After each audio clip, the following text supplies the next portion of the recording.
Hi guys, wanted to make a video, and I'm going to go down here, so to do that.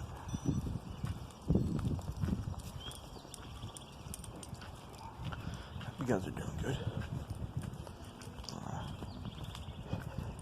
Head my way down here. That's always good when you do it your way, nobody else's. Alright, but anyway, well, today I wanted to talk about a news topic, and you're probably thinking, okay, sure, what is it? We probably heard about it, but go ahead and tell us, Creep-On Slayer. Well, I wanted to talk about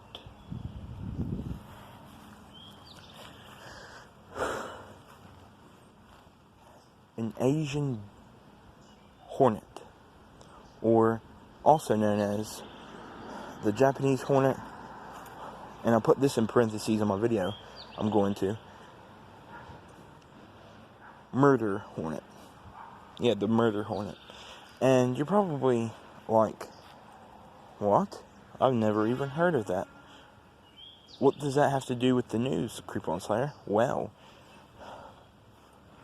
gents and ladies, I just wanted to mention it because it's in the U.S. Before I came out here, it was on my TV, and it was being talked about. And I'll tell you a weird thing about it. It's a pretty big hornet because its body span is 2 inches and its wingspan is 3 inches. That's pretty big for a hornet. So I wanted to mention it to you. And also, the reason why they're called murder hornets is, well, their name. They actually murder honeybees. You know, they actually murder bees. What they do, it's actually quite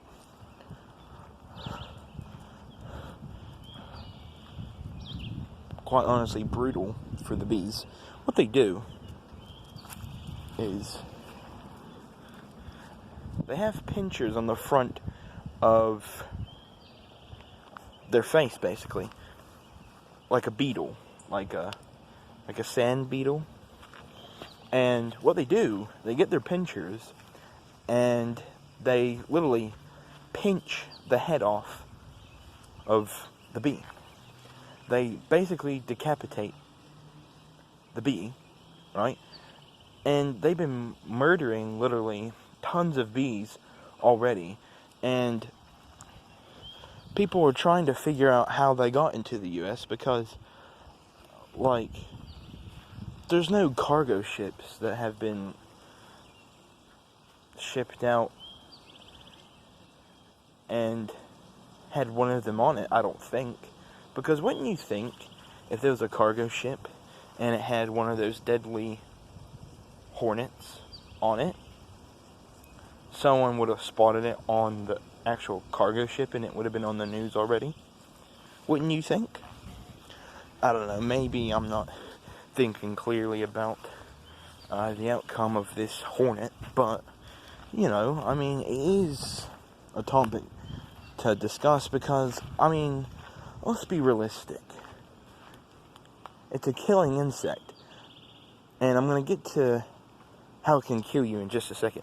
Anyway, what it does to the bee, it obviously takes its head off with its pincers, and after that, once it's been beheaded, it basically crushes its abdomen, the bee's abdomen, and creates it into a little ball. And what they do, once they create it into a little ball, they carry it back to their hive. And this dude on the Weather Central station, you know, on TV, he was saying, well, since the population of the hornet is low, we should deal with it now when it's low, so it won't grow any higher than it already is. But the rate of killing bees is drastic. It's literally a big issue in the U.S. at the moment.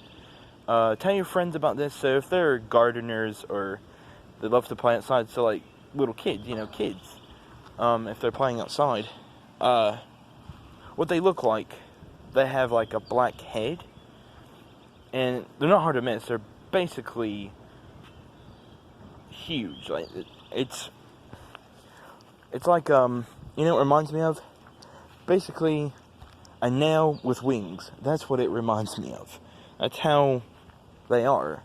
And once you get stung with one of these hornets, you actually either get really ill, like really sick from it, or you basically just kill over, you drop over, you die. You get killed by one of these hornets. So, I just thought I would mention it to you guys because, hey, it's happening in our communities at the moment, all around the states. So, why not mention this?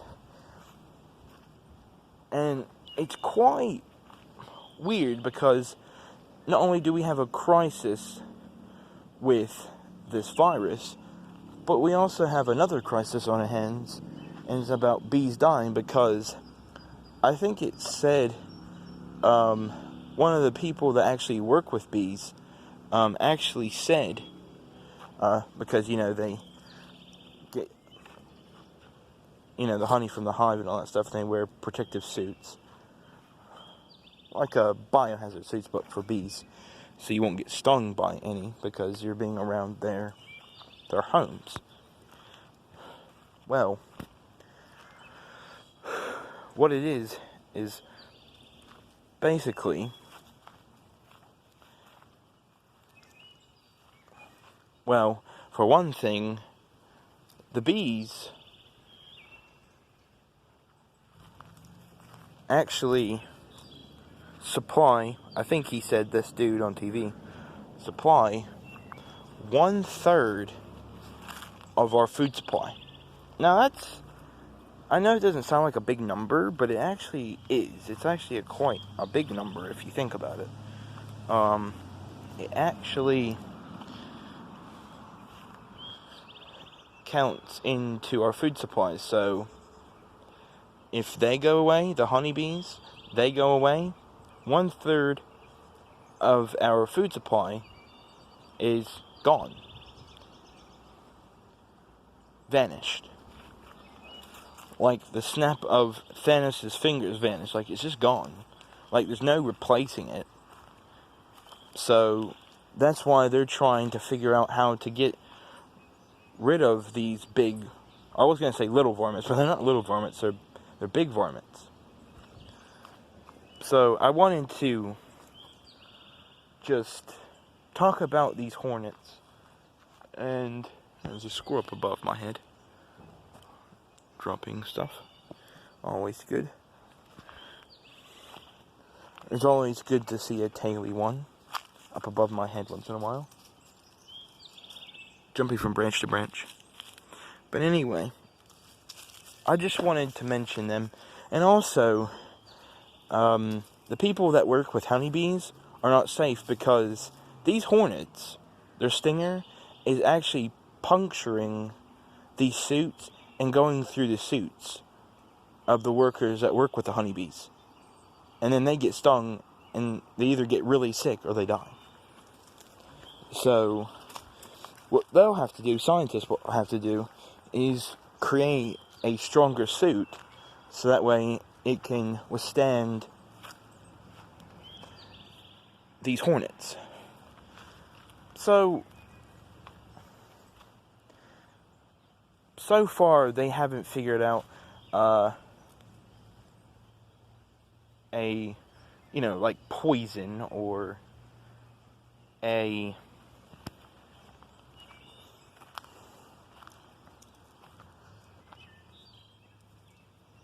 hold on, I lost my train of thought. Trying to think of a different word for some type of, let's just say this, eradicator that will get rid of these hornets. There we go. Let's just word it like that.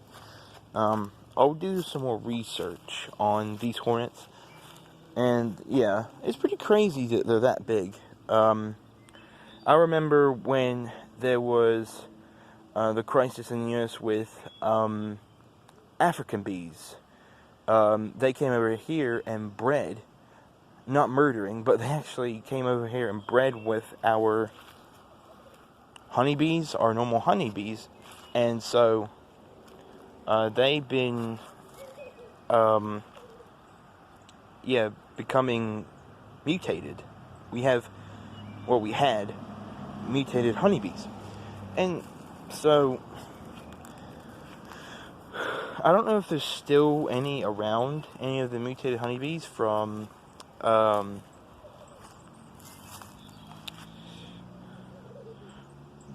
like Africa and the US combined, but I just know that we did at one point. So, but they were taken care of a couple years ago. I'm not sure exactly how many. At least, I would say, I might be wrong, but like, let's say 4 to 6 years ago. Let's just put it that way. Let's put it in terms like that. So anyway, that is the video for the second trip, with my ball of fur that we call Speedy. And I will catch you in the next one. I've got a few more videos to produce and make videos of. So thanks for watching, and I will see you in the next one. The next one will be coming out in just here in just a few minutes. I'm gonna prep for it and think about what I want to say for the next one. So just give me a few minutes and I'll be out with the next one. I'll film the next one, and then I'll do another one, but I'll actually do it inside, I think, the third one. I think I'll do it inside, I think. I might do it outside. I'm not sure. Anyway, just have to see how everything plays out on the field here. So, thank you. Subscribe. I'll catch you in the next one. And Creeper and Slayer is done with this video. So thank you, and catch you in a little bit. Goodbye.